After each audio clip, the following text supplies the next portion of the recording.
Selamat pagi anak-anak hebat kelas 5C Moduta. Bagaimana kabar kalian hari ini? Sehat semua bukan? Nah, berhubung kita sedang berada di masa pandemi COVID-19 ini, alangkah baiknya jika kalian berpergian atau pergi keluar rumah, wajib menggunakan masker ya. Dan rajin cuci tangan pakai sabun. Supaya kenapa anak-anak? Supaya kalian terhindar dari segala macam bentuk virus, terutama virus yang menakutkan saat ini, yaitu virus corona, tepat sekali. Nah, hari ini Pak Dika akan menyampaikan materi matematika bab 1 seputar pecahan. Nah, sebelum menuju ke pokok pembahasan yang lebih detail terkait apa itu pecahan dan apa aja yang akan kita bahas seputar pecahan, mari kalian simak penjelasan tujuan pembelajaran yang akan Mbak Dika sampaikan. Tujuan pembelajaran hari ini anak-anak, yang pertama adalah siswa mampu memahami pengertian dari pecahan. Yang kedua, siswa dapat mengubah pecahan menjadi bentuk desimal dan persen. Dan yang ketiga, siswa dapat mengenal dan menyelesaikan operasi penjumlahan dan pengurangan pecahan. Bagaimana? Sudah paham tentang tujuan pembelajaran hari ini? Baik, kalau sudah paham, mari kita simak pokok pembahasan materi berikut ini. Nah, baik anak-anak, seperti yang saya katakan tadi di awal, kita hari ini akan membahas tentang pecahan. Yang pertama, kita harus tahu terlebih dahulu apa itu pecahan. Atau mungkin di antara kalian ada yang masih ingat waktu di kelas 4. Waktu di kelas 4, kalian kan sudah pernah mengetahui dan memahami, bahkan mengerjakan mulai soal pecahan diubah ke dalam bentuk desimal, persen, dan sebaliknya. Atau mungkin di antara kalian masih banyak yang lupa tentang apa itu pecahan dan bagaimana cara mengubahnya ke dalam bentuk desimal atau persen. Oke, saya maklumi anak-anak, mungkin saking lamanya kalian libur menyebabkan kalian lupa. Oke, tidak apa-apa. Hari ini saya akan bantu sedikit ulas tentang apa itu pecahan dan bagaimana cara mengubah pecahan ke dalam bentuk persen dan desimal. Baik, di sini saya beri satu lingkaran. Lingkaran di sini, mari kita umpamakan bersama-sama satu lingkaran ini sebagai pizza ya. Meskipun tidak bisa dimakan, tapi setidaknya perumpamaan ini untuk memperlancar kegiatan pembelajaran hari ini. Anggap saja ini pizza. Oke. Nah, satu lingkaran ini kita samakan dengan pizza. Berarti ada satu pizza utuh anak-anak yang belum kita bagi sama sekali. Nah, ini pizza yang baru keluar dari oven anak-anak, baru keluar dari panggangan, jadi masih utuh. Nah, karena pizzanya berjumlah 1, angka 1 di sini disebut sebagai bilangan utuh anak-anak, karena tadi belum dibagi. Nah, lalu bagaimana Pak jika pizzanya kita bagi? Baik, ini gambarnya anak-anak. Misal, pizza tadi saya bagi menjadi 4 bagian anak-anak. Oke, 4 bagian. Nah, satu bagian ingin saya berikan kepada adik saya. Lalu bagaimana menyebutnya anak-anak? Berarti kita menyebutnya yaitu 1/4 atau 1 bagian dari 4 bagian. Kok bisa Pak? Iya, 1 bagian ini yang saya berikan kepada adik saya. Dan 4 bagian ini adalah 4 bagian dari pizza. Karena pizzanya kita bagi 4, maka kita sebutnya 4 bagian. Kalau pizzanya kita bagi menjadi 5, maka 1/5 hasilnya anak-anak. Nah, karena pizza ini sudah kita bagi menjadi 4 bagian atau sudah kita pecah menjadi 4 bagian, maka 1/4 ini kita sebut sebagai pecahan. Baik, bagaimana anak-anak? Masih belum paham juga? Oke, kita lanjutkan penjelasan yang akan Pak Dika beri kepada kalian. Nah, Ini anak-anak pengertian pecahan. Tolong simak baik-baik ya penjelasan dari Pak Dika. Pecahan adalah bagian dari yang utuh atau bagian dari keseluruhan. Nah, pecahan itu memiliki ciri loh anak-anak. Cirinya yaitu mempunyai pembilang dan penyebut. Ini mempunyai pembilang dan penyebut. Nah, ingat-ingat ya, ciri dari pecahan itu pokoknya mempunyai pembilang dan penyebut. Seperti apa Pak pembilang dan penyebut itu? Saya lupa Pak, saya mendadak pikun. Baik, saya jelaskan anak-anak. Nah, A di sini saya umpamakan sebagai pengganti angka, begitupun juga dengan B. Nah, maka dapat disimpulkan di sini karena A posisinya letaknya di atas, maka A berposisi sebagai pembilang. Ingat-ingat, pembilang itu pokoknya posisinya selalu di atas tanda per ini. Oke ya. Lalu B ini anak-anak, dia sebagai penyebut, tepat sekali. B ini sebagai penyebut. Ingat-ingat, pembilang itu di atas, penyebut itu posisinya di bawah. Nah, ini anak-anak penjelasan lagi.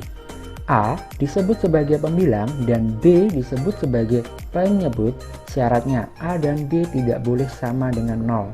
Artinya, angka yang berada di A ini anak-anak, angka yang berada di A atau B ini harus lebih dari 0. Karena kenapa anak-anak? Kalau ada angka 0 di antara A atau B ini, atau pengganti A dan B ini kalian ganti angka 0, maka dia tidak bisa disebut sebagai pecahan. Ya. Baik, ini penjelasan lagi. Jadi, pembilang adalah suatu bilangan atau angka yang akan dibagi, sedangkan penyebut adalah pembagi suatu bilangan atau angka yang akan membagi suatu bilangan. Nah, jadi kenapa tidak boleh ada 0 di antara penyebut dan pembilang? Jawabannya adalah seperti itu tadi anak-anak. Ya. Baik, kita lanjutkan pembahasannya. Nah, ini adalah contoh pembahasan anak-anak. Saya misalkan di sini kasih angka 23/5 ya. 23/5. Nah, bilangan 3 sama dengan A. Seperti contoh yang sebelumnya tadi anak-anak ya.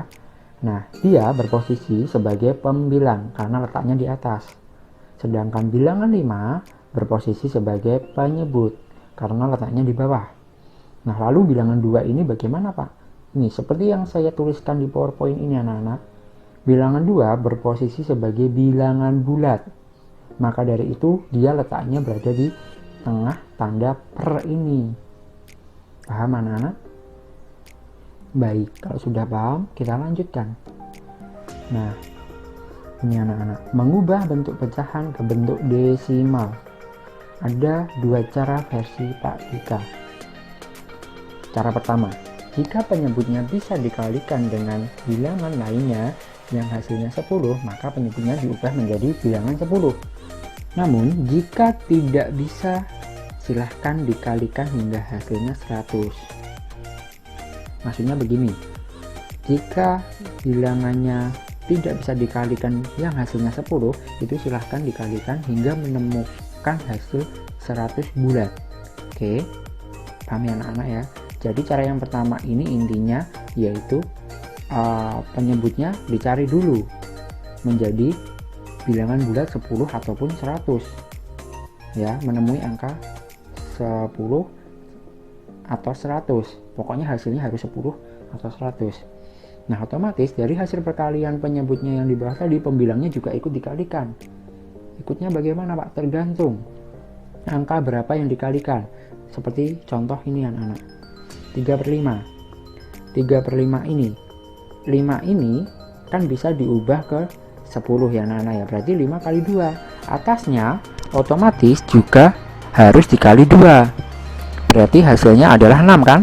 6/10. Nah, 6/10 ini diubah ke desimal adalah 0,6. Karena 6 ini hanya satu angka, sedangkan 10 hanya satu angka. Langsung saja anak-anak, 0 nya ditulis, koma 6 nya bagian atas itu ditulis 0,6 begini. Nah, contoh yang kedua, 3/4. Nah, 4 ini kan tidak bisa dikalikan yang hasilnya 10 anak-anak, maka harus kita kalikan dengan angka yang hasilnya 100 untuk mempermudah kalian mengubah ke dalam bentuk desimal. Nah, di sini sudah saya tuliskan 4 dikali 25 hasilnya adalah 100. Berarti otomatis atasnya juga harus dikali 25. Hasilnya adalah 75. Nah, 75 di sini jika diubah ke desimal akan berubah menjadi 0,75. Langsung saja diletakkan anak-anak cara cepatnya, karena ini sudah 100 kan. Pembilangnya 2 angka, penyebutnya 3 angka, langsung saja. Nolnya kan masih sisa 1, langsung aja berarti nolnya letaknya di depan. 0, langsung pembilangnya ditulis di setelah angka 0. Tetapi jika misal atasnya hanya 7/100 ya anak-anak, misal berarti kan ada 2 angka ini, berarti sama dengan 0,07 begini. Paham anak-anak? Oke, baik, kita lanjutkan penjelasannya. Baik, ini adalah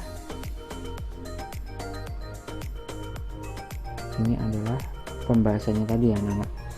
Bilangan desimal di depan koma hanya terdiri dari satu angka, yaitu 0 tadi anak-anak. Barulah angka berikutnya diletakkan setelah koma. Jadi tidak mungkin nanti kalian mengerjakannya jawabannya gini, 00,07, nggak mungkin, ini salah. Oke. Nah, perhatikan contoh bilangan desimal yang diubah ke bentuk pecahan biasa. Nah, ini saya berikan beberapa contoh. 5 itu jika diubah ke pecahan biasa, 5 kan bilangan utuh. Pak, apakah bilangan utuh itu bisa diubah ke pecahan? Tentunya bisa anak-anak. Hasilnya ini 5/1. Per itu, tanda per ini kan juga sama dengan tanda bagi anak-anak. Tanda bagi nanti akan saya ulas di cara yang kedua. Kita harus memiliki beberapa cara. Nah, per ini kan identik dengan tanda bagi anak-anak. Tanda bagi. Nah, berarti 5 bagi 1 hasilnya kan ya 5. Ya kan? Sesuai kan? Nah, berarti 5 itu jika diubah ke pecahan itu sama dengan 5/1. 0,5 itu diubah ke pecahan yaitu 5/10. Oke, karena letaknya 0 itu hanya 1 berarti 0,5. Nah, ini anak-anak sesuai yang saya jelaskan tadi ya sebelumnya, 0,05. Karena ini nolnya ada 2, maka dia posisinya adalah per 100 ya. 0 sebelum koma dan sesudah koma kan, berarti dia otomatis per 100. 5 langsung saja ditulis di bagian atas 5 di bagian pembilang. Nah, ini karena nolnya ada 3, maka dia otomatis sebagai per 1000, berarti 5/1000. Bagaimana, sudah jelas? Baik anak-anak, kita masuk ke cara yang kedua atau cara cepat versi saya. Mengubah bentuk pecahan biasa ke desimal bisa dilakukan dengan pembilang dibagi dengan penyebutnya ya. Kalau saya lebih setuju kalian menggunakan cara yang kedua ini. Saya tidak akan mempersulit kalian ya, karena jika kalian nanti sudah naik kelas 6, soalnya semakin banyak, tambahan pecahannya semakin banyak, lebih efisien yaitu seperti ini anak-anak. Jadi kalau kalian bisa cara pistol, silahkan gunakan itu, utamakan itu, latihlah itu ya. Bagaimana Pak caranya? Baik, sini akan saya berikan contoh cara menghitung pecahan ke dalam bentuk desimal menggunakan cara pistol. Oke, begini anak-anak ya. 3/5 itu kan berarti kan 3 pembilang letaknya di dalam, 5 itu sebagai penyebut letaknya di luar. Yang dikurung iku pembilangi, pokoknya ngono lah cah. Nah, oke, berarti 3 dibagi 5. 3 dibagi 5 ini apa bisa loh Pak? Nah, maka dari itu, supaya 3 bagi 5 ini bisa dan hasilnya desimal, kita tambahkan 0. Oke, 0 ya. Berarti kalau kita tambahkan 0 di sini, hasilnya di atas juga ditambahkan 0. Harus tambahkan 0 plus koma. Ya, plus koma. Berarti 5 kali berapa yang hasilnya 30 anak-anak? 5 kali A6. Hasilnya 30. Habis kan dikurangi 0. Nah, jadi caranya seperti ini anak-anak. Paham? Lebih cepat kan? Lebih gampang kan? Kalau kalian bisa cara pistol seperti ini, kalian ngerjakan soal lebih cepat, percaya Pak Dika. Jadi, saya ingatkan lagi, saya sarankan kalau kalian bisa menggunakan cara pistol, silahkan gunakan cara pistol seperti ini. Baik, yang kedua. Nah, mengubah bentuk pecahan ke bentuk persen. Nah, persen itu sendiri artinya adalah per 100. Persen adalah pecahan biasa yang mempunyai penyebut per 100. Nah, untuk mengubah ke bentuk persen, penyebut harus dijadikan 100 terlebih dahulu. Nah, bagaimana Pak caranya? Ini saya berikan contohnya anak-anak. Nah, contohnya itu seperti ini, 3/5. 3/5. Kalau tadi kan 5 kan bisa ke 10. Ini wajib dijadikan 100 anak-anak kalau mengubah ke persen itu. Jadi ini 5 dikali berapa hasilnya 100. Di sini kan jawabannya 20 kan ya. Berarti langsung saja 5 kali 20 ini itu hasilnya kan 100. Sedangkan pembilangnya juga wajib dikalikan 20 biar sama, biar kompak. Karena matematika itu harus adil. Ya, apalagi dalam pecahan ini harus adil. Bawahnya dikalikan 20, atasnya juga. Ya, jadi hasilnya adalah 60/100. Nah, angka 100 ini 0,2 yang ada pada persen 100 ini langsung diganti simbolnya dengan simbol persen seperti ini. Nah, 60-nya langsung ditulis seperti 60/100, lebih mudah anak-anak. Oke, yang kedua, bila menemukan bilangan seperti ini, bilangan campuran ya, ini namanya kalau kalian masih ingat di kelas 4, karena ada bilangan utuhnya ini namanya bilangan campuran. Berarti harus diubah ke dalam bentuk pecahan biasa terlebih dahulu. Tepat sekali anak-anak. Nah, ini caranya bagaimana Pak? Baik, kalau bagi kalian yang lupa, saya jelaskan lagi caranya seperti yang saya tuliskan di PowerPoint ini. Nah, caranya adalah bilangan utuh dikalikan penyebut, 2 dikali 4. Nah, setelah itu ditambah 3. Hasil di sini adalah 11. Berarti pembilangnya berubah menjadi 11. Penyebutnya tetap ya anak-anak, nggak boleh dirubah. 11/4. Nah, untuk mengubahnya ke dalam bentuk persen, berarti 4 harus dikalikan angka yang hasilnya 100. Di sini sudah ketemu 4 kali 25. Otomatis atasnya juga 11 dikali 25. Hasilnya adalah 275/100. Maka jika dijadikan ke bentuk persen, hasilnya menjadi 275%. Bagaimana? Sudah paham? Baik. Nah, ini kita lanjutkan penjelasannya ya anak-anak ya.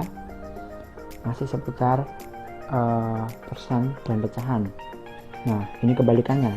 Jika tadi bentuk pecahan diubah ke bentuk persen, ini bentuk persen kita ubah ke bentuk pecahan. Karena persen artinya per 100, maka bentuk pecahan persen sebagai berikut. Nah, 6%, otomatis simbol persen ini kan per 100, langsung saja ditulis anak-anak.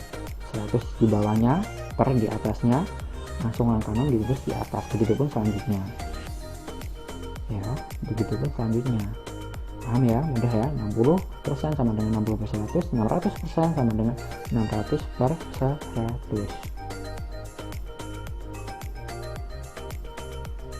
Nah, anak-anak, sekarang kita masuk ke topik pembahasan operasi hitung pecahan.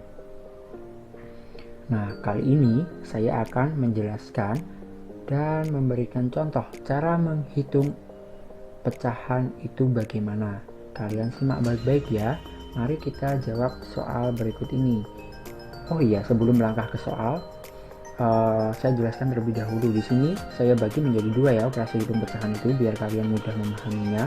Yang pertama itu adalah operasi hitung pecahan biasa, dan yang kedua operasi hitung pecahan campuran. Baik, kita masuk ke bagian yang pertama. Operasi hitung pecahan biasa.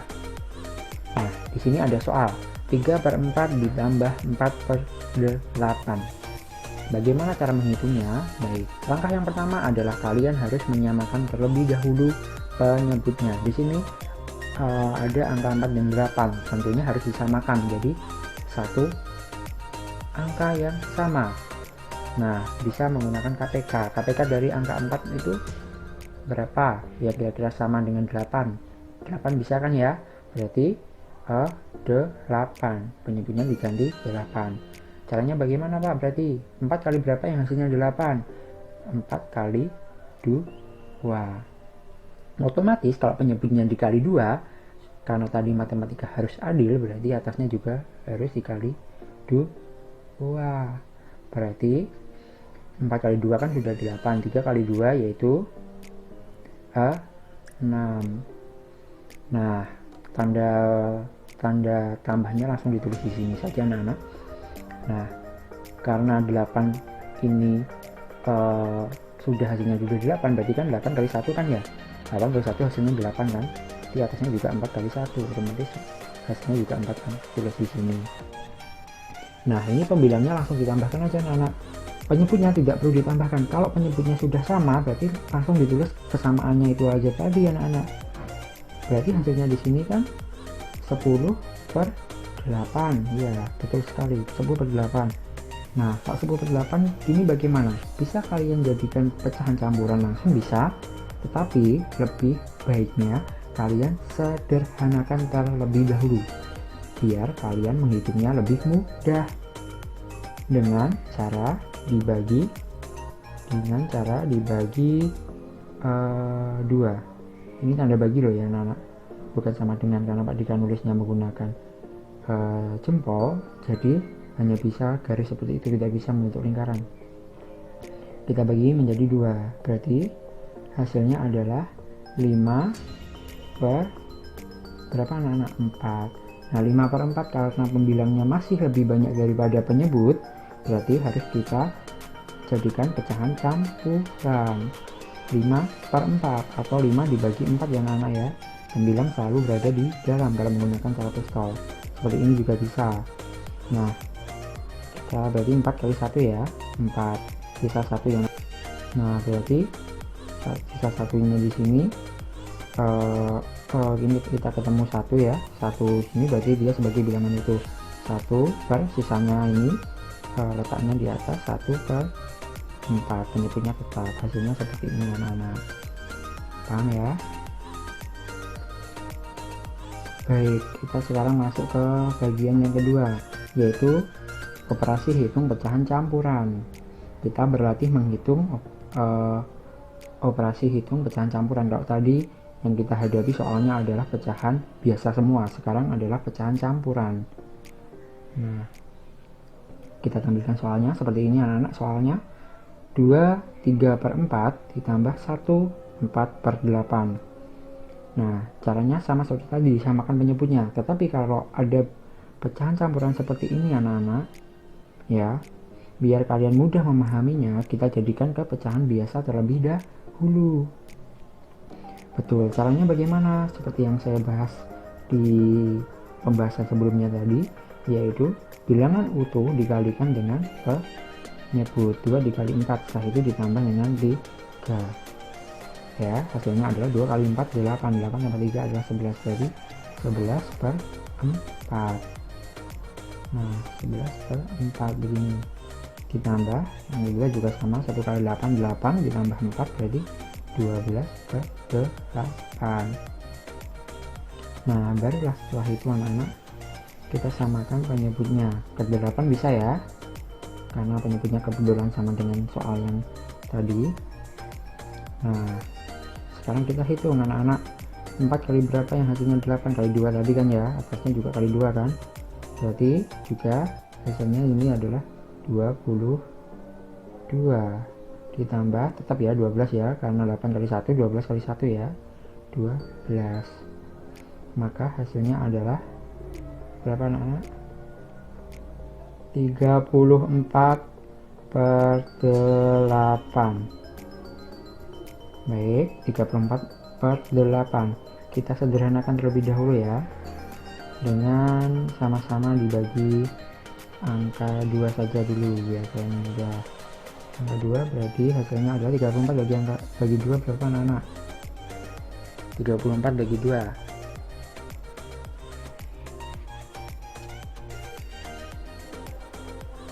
Baik, sudah ketemu atau belum jawabannya? Coba 34 bagi 2, saya tunggu. Baik, betul sekali, 34 bagi 2 adalah 17. 8 bagi 8 bagi 2 adalah hasilnya 4. 17 4. Nah, karena pembilang lebih banyak daripada penyebut, berarti harus kita jadikan pecahan campuran. Ini kan sudah tidak bisa disederhanakan kan ya anak-anak. Langsung saja jadikan pecahan campuran. Berarti 17 dibagi 4 kali berapa hasilnya 17, atau 4 kali berapa yang hasilnya mendekati 17? 4 kali 4, betul sekali, 16 ya, dikurangi berarti 1, berarti hasilnya 4 yang ini letaknya sebagai bilangan utuh, 4 1 per 4. Baik, bagaimana, sudah paham? Sudah pahamkah anak-anak? Oke, semoga sudah paham ya anak-anak ya. Nah anak-anak,